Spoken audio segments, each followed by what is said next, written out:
So now we'll be starting with the accountancy tips and tricks that you must follow and suggestive things.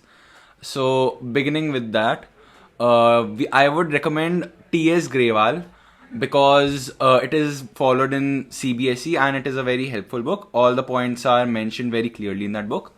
Along with that, you must attempt D.K. Goyal's true or false questions, very short answer questions, fill in the blank type questions. These will help you in embracing your objective type questions. उसके साथ में your theory is also very very important. So the thing is, CBSE exams में what is usually followed is theory is not tested that much. On the other hand, आपके जो सारे numerical questions होते हैं वो वाले टाइप के question ज़्यादा टेस्ट होते हैं. हाउएवर इन CUET आपका ज़्यादा एम्फोसिस थ्योरी पे होता है. दैट इज बिकॉज जो CUET एग्जाम है उसमें 1 मार्कर्स ही भरे होते हैं, so they can mainly test upon theory. So your practical aspect should be strong but your theory aspect should also be strong along with that.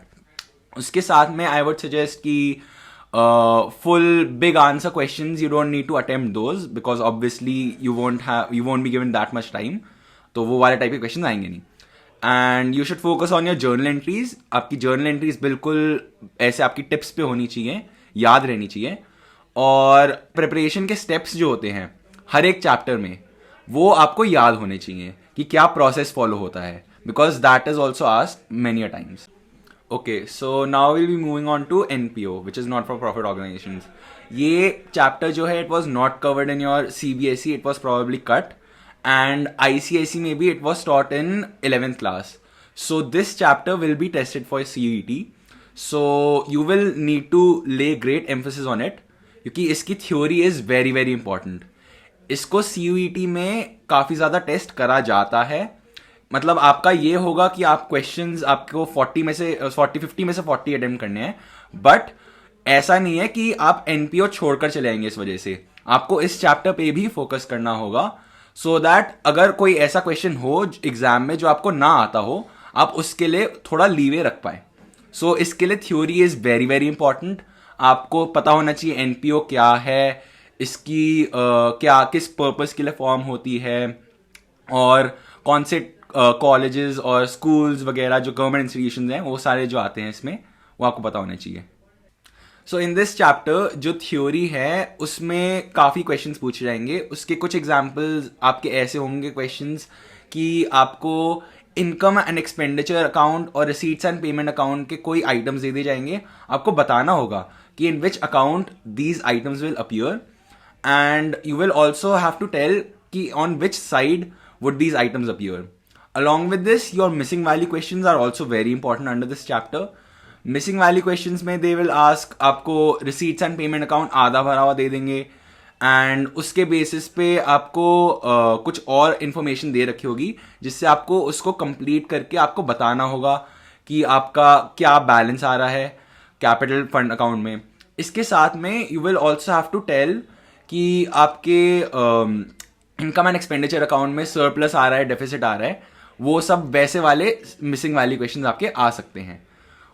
और what we also recommend is कि account बताते time you don't have to make proper tables और वो सब जो हम formats follow करते हैं बोर्ड्स में. यू जस्ट फॉलो योर, मतलब आप ऐसे ट्रिक्स फॉर्म कर लो कि हाँ ये वाला क्वेश्चन जो है इसको अब टाइम के अंदर करने के लिए मैं ये तरीका अपना सकता हूं जिससे ये कम टाइम में मेरा हो जाए. सो that should be followed. You don't have to make the formats and solve the whole question. वो वाली चीज़ आप मत करो वरना आपका पेपर टाइम पे नहीं होगा. Along with that, another type of question which has to be covered in this chapter is आपका consumables वाले questions. You would have to tell कि आपके basically NPO में medicine purchase करा है या कोई और type of consumable purchase करा है, तो उन सब के लिए आपके स्पेसिफिक क्वेश्चंस होते हैं जो बुक में दिए हुए होते हैं TS ग्रेवाल में. वो वाले क्वेश्चंस बहुत ज़्यादा इंपॉर्टेंट हैं क्योंकि वो CUET में टेस्ट किए जाते हैं. So now coming on to partnership. So our next topic is going to be partnership. इसमें आपके काफ़ी सारे चैप्टर्स आ जाएंगे. सबसे पहले आ जाएंगे आपके fundamentals of partnership. So this chapter, इसकी theory is very very very important. इसमें काफ़ी सारे पॉइंट्स कवर करे हुए हैं, जैसे आपके interest on drawings, interest on capital का ट्रीटमेंट, उसके सेक्शंस, कौन से सेक्शन के अंडर ऐसे दे रखा है, पार्टनरशिप डीड जो है आपकी वो अगर आपकी है तो फिर उसकी वजह से क्या इफेक्ट होता है, अगर आपकी नहीं है तो फिर क्या चीज़ें फॉलो होती हैं। तो ये सारे थ्योरी के questions are very very important, इनको आपको बिल्कुल करना ही करना है। इसके साथ में your interest on drawings, interest on capital, इन सब के questions are very generic, you can do them, they are very very easy. So along with that you will also get your P&L appropriation account questions. आपको items दे दिए जाएंगे and along with that you will have to at the end calculate your P&L appropriation by filling in the items. So missing value questions type ही आ जाएंगे ऐसे. So these are the very very important questions under this chapter. After that your next chapter that will come is goodwill. अब goodwill में your nature of goodwill is very important. आपको AS26 में जो box में लिखा है वो एक बार अच्छे से पढ़ लेना। आपको पता होना चाहिए गुडविल कौन से आइटम से अफेक्ट होती है। आपको इसका भी आइडिया रहना चाहिए कि गुडविल के मेथड्स ऑफ वैल्यूएशन जो है वो तीनों आपको आपकी टिप्स पे होने चाहिए। आपको पता होना चाहिए कि हर एक में डिफरेंस क्या है, एवरेज नॉर्मल प्रॉफिट में क्या है, कैपिटलाइजेशन ऑफ नॉर्मल प्रॉफिट में क्या है, वेटेड एवरेज प्रॉफिट का आपका एक मेथड होता है, वो CBSE के अंडर कवर नहीं करा था। वो चीज़ जो है वो आपको इसके अंडर देखनी पड़ेगी, अच्छे से उसे करना पड़ेगा सो दैट आप इसका क्वेश्चन अटेम्प्ट कर पाए, क्योंकि इसके क्वेश्चंस बहुत इजी हैं, मतलब ये आपके स्कोरिंग के लिए बहुत अच्छे हैं। So in this you will have to cover कि आपका कैपिटलाइजेशन ऑफ सुपर प्रॉफिट से आपको सुपर प्रॉफिट मेथड में आप कैसे जाते हो। आपको maybe you have to tell कि आपका एवरेज नॉर्मल प्रॉफिट दे रखा है, आपको गुडविल दे रखी है, उसके बेसिस पे आपको नॉर्मल प्रॉफिट दिखाना है। ऐसे ऐसे टाइप के questions while going from one value to another, ये वाले आपको सारे कवर करने बहुत ज्यादा इंपॉर्टेंट है। आफ्टर दैट आपका आता है change in profit sharing ratio. This chapter is what will build your base for the further chapters. This chapter is of extreme importance. इसको आप बिल्कुल अच्छे से करें, या आपने बोर्ड में करा होगा, आपको खुद पता होगा कि इसमें प्रॉफिट शेयरिंग रेशियो जो है उसका बेसिस सेटअप होता है। So in this chapter what we will tell you, what we recommend to you is कि आपको पता होना चाहिए सैक्रिफाइसिंग रेशियो क्या होता है, गेनिंग रेशियो क्या होता है। ऐसे टाइप के थ्योरी क्वेश्चंस बहुत टेस्ट होते हैं, इसमें आ रखे हैं। आपको डिफरेंस पता होना चाहिए, सैक्रिफाइसिंग शेयर क्या होता है, सैक्रिफाइसिंग रेशियो क्या होता है, उन दोनों में डिफरेंस क्या होता है। ये बहुत ज्यादा इंपॉर्टेंट है। इसके बाद यू शुड ऑल्सो नो कि आपका पार्टनर्स में कौन सैक्रिफाइसिंग रेशियो कैलकुलेशन आ जाती है, विच इज प्रिटी इजी। वो वाला क्वेश्चन है, उसके स्पेसिफिक क्वेश्चंस होते हैं, उसके कुछ मुश्किल क्वेश्चंस बुक में दे रखे हैं जो आपने करे होंगे CBSE के टाइम पे, आपको पता होगा। वो वाले क्वेश्चंस जो है उनको जरूर कीजिएगा, क्योंकि CUET में वो ऐसे ही कॉन्सेप्ट्स को उल्टा सीधा करके दे देते हैं और आपको यही कॉन्सेप्ट्स का, इन कॉन्सेप्ट्स का काम आपको वहीं पे ही आता है। उसके बाद आपको ट्रीटमेंट ऑफ गुडविल का पता होना चाहिए कि कैसे होता है directly from capital accounts and all.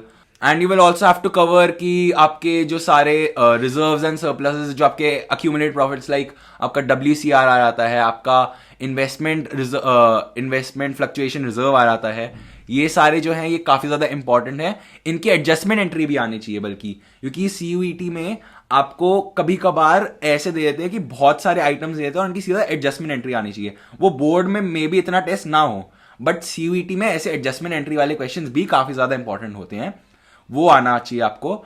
और इसमें आपका फिर रीवैल्यूएशन अकाउंट आता है। अब रीवैल्यूएशन अकाउंट जो है उसमें आपके काफ़ी ज़्यादा इंपॉर्टेंट पॉइंट्स है जो आपको कवर करने होंगे। आपको मिसिंग वैल्यूज वाले क्वेश्चन आ जाएंगे इसमें, कि आपको आइटम्स दे रखे होंगे, नीचे आपको डिस्क्रिप्शन दे रखी होगी और एक्स्ट्रा आइटम्स ऐड करने की, वो आपको ऐड करके प्रॉफिट कैलकुलेट करना आ जाएगा। और ये इसका ये ध्यान रखना होगा कि आपका जो रिवैल्यूएशन अकाउंट का बैलेंस होता है वो आपको नए प्रॉफिट शेयरिंग रेशियो में बांटना होता है। ऐसे छोटे मोटे कॉन्सेप्ट जो होते हैं उनका ध्यान रखना पड़ता है। अनदर टाइप ऑफ क्वेश्चंस जो आपको कवर करना होगा वो ये होगा कि आपको प्रोसेस बताना होगा। सो इसमें आपको पूरा प्रोसेस पता होना चाहिए कि first you will have to calculate your profit sharing ratio, फिर उसके बाद आपको अपना गुडविल को डिवाइड करना कैसे करना है वो सब आना चाहिए, और एंड में रिवैल्यूएशन का प्रॉफिट डिस्ट्रीब्यूट करके कैपिटल अकाउंट प्रिपेयर करना, वो सब आना चाहिए। बस यही इस चैप्टर में कवर होता है। फिर आता है आपका chapter admission of a partner. Now this chapter, इस चैप्टर में से आपके काफी ज्यादा इंपॉर्टेंट क्वेश्चंस आ सकते हैं, काफी मुश्किल क्वेश्चंस भी आते हैं आपको, जिसका आइडिया आपको लग गया होगा बोर्ड एग्जाम्स के प्रिपरेशन के टाइम पे। सो अंडर दिस आपका पहला इंपॉर्टेंट पॉइंट आता है प्रीमियम फॉर गुडविल। सो बाकी सारे चैप्टर्स से ये अलग इस मामले में है कि इसमें प्रीमियम फॉर गुडविल आ जाता है। जब भी कोई नया पार्टनर इंट्रोड्यूस होता है तो उसको प्रीमियम फॉर गुडविल देना पड़ता है, which is not covered in any other chapter. ये इसका काफी ज्यादा इंपॉर्टेंट पॉइंट है जो आपको पता रहना चाहिए। बाकी सब इसका रिवैल्यूएशन और कैपिटल अकाउंट वो सारी चीजें सेम है, प्रॉफिट शेयरिंग रेशियो जैसे, उसमें कुछ अलग करने की जरूरत नहीं है। एक और पार्ट जिस पे आपको ध्यान देना है that would be your methods of capital adjustment. आपको आना चाहिए कि capital adjustment on the basis of capital of the new partner जो है उस मेथड के अंदर क्या होता है, और अलग बाकी मेथड्स में कि प्रॉफिट शेयरिंग रेशियो में कैपिटल एडजस्टमेंट उसमें क्या होता है। इन सारे मेथड्स का आपको आइडिया रहना चाहिए, क्योंकि ये इनके भी कुछ कुछ छोटे छोटे क्वेश्चन सीयूईटी में दे देते हैं। इनके लंबे लंबे क्वेश्चंस में भी आपको शायद करने की ना जरूरत पड़े, बट इनके कॉन्सेप्ट आपको याद रहने चाहिए, ये नहीं कि इन्हें भूल जाओगे आप। So moving on to the next chapter we have retirement and death of a partner. So this is a very important chapter. इसमें आपका section 37 is something which needs to be done. उसमें आपका सारा दे रखा होता है कि जो आपका एग्जीक्यूशनर होता है उसके पास क्या क्या ऑप्शंस अवेलेबल होते हैं at the time of death. Along with that, your loan account questions, although I know that they are very big questions और इतने बड़े मतलब वो होते हैं कि you think that CVT is full of 1 markers तो आएंगे नहीं। However, उसके जो concepts है like उसका कितना इंटरेस्ट जो है क्या बिल्डअप हुआ है, सेकेंड ईयर में क्या पेमेंट हुआ है, ऐसे टाइप के क्वेश्चंस आ सकते हैं। So what ever you did in your board exams, different methods जो थे उसके, मतलब अगर तुम्हारे एनुअल बेसिस में, बाय एनुअल बेसिस में, क्वार्टरली बेसिस पे इंटरेस्ट चार्ज हो रहा है, what ever all those kind of things, या फिर रिटायरमेंट और death in between the year, that is another topic which is very important in this chapter. फिर इसमें your calculation of profit on the basis of turnover as well as your average profits of or past profits as it was stated in the book, I think, if I recall correctly. तो वो सब थे, you have to focus on these aspects.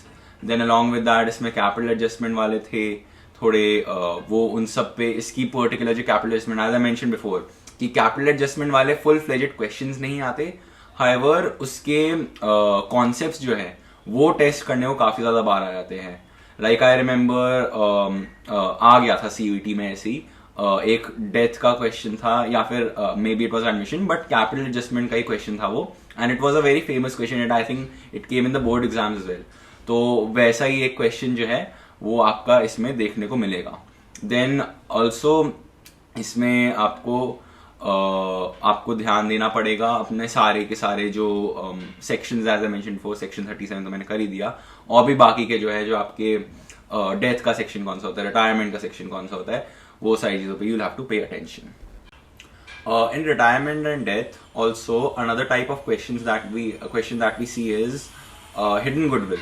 So hidden goodwill वाले question, it was given in T.S. Grewal. There was, I think, one particular question which had that. So that may also be emphasized in CVT, क्योंकि hidden goodwill is something की जो मतलब जल्दी जल्दी calculate हो जाता है, तो उससे related भी questions आपको काफी दिखते हैं। And another thing, gaining ratio, you should know what it is. Gaining share, gaining ratio में difference, as I mentioned before, there's sacrificing share, sacrificing ratio में, वैसे gaining share, gaining ratio में होना चाहिए।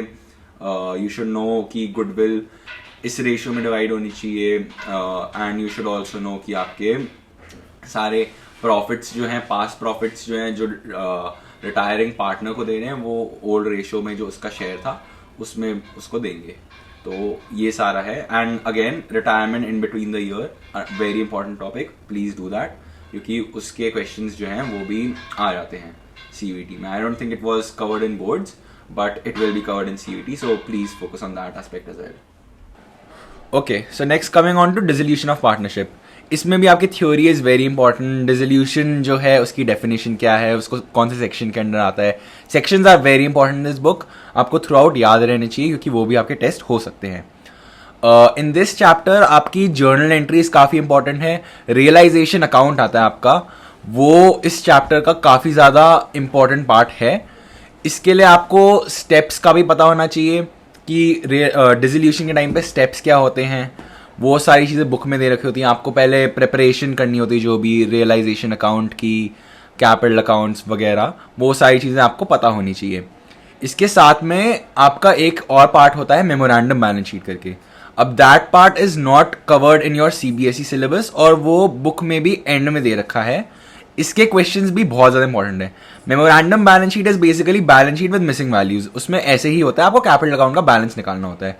So that is a very easy concept. उसमें ज़्यादा आपको time लगेगा नहीं, बट आप कर लीजिएगा इसे, क्योंकि ये कॉन्सेप्ट भी आपका टेस्ट होगा. इसके साथ में journal entries, again I would like to emphasise on that, very very important. आपको पता होना चाहिए कि आपका provision for maybe doubtful debts कौन से अकाउंट में, वो रियलाइजेशन अकाउंट में ट्रांसफर होता है, but at the same time आपके कुछ रिजर्व्स जो हैं वो कैपिटल अकाउंट में ट्रांसफर होते हैं इंस्टेड ऑफ रियलाइजेशन अकाउंट. वो सारी चीज़ें आपको पता रहनी चाहिए, आपको अवेयर रहना चाहिए कि ये कौन से क्वेश्चन टेढ़े मेढ़े दे सकते हैं. इसके लिए आपको बुक बिल्कुल अच्छे से रटी होनी चाहिए, आपको थ्योरी बिल्कुल अच्छे से पता होनी चाहिए. Okay, so that is all for accountancy. In the description box we have provided आपका सारा रिसोर्सेज, जो डिलीटेड वाला पोर्शन है, जो एक्स्ट्रा रिसोर्सेज हैं, as well as your PYQs and your question bank. So go check that out and please stay tuned for other videos as well, and please drop a like. Thank you so much. Thank you.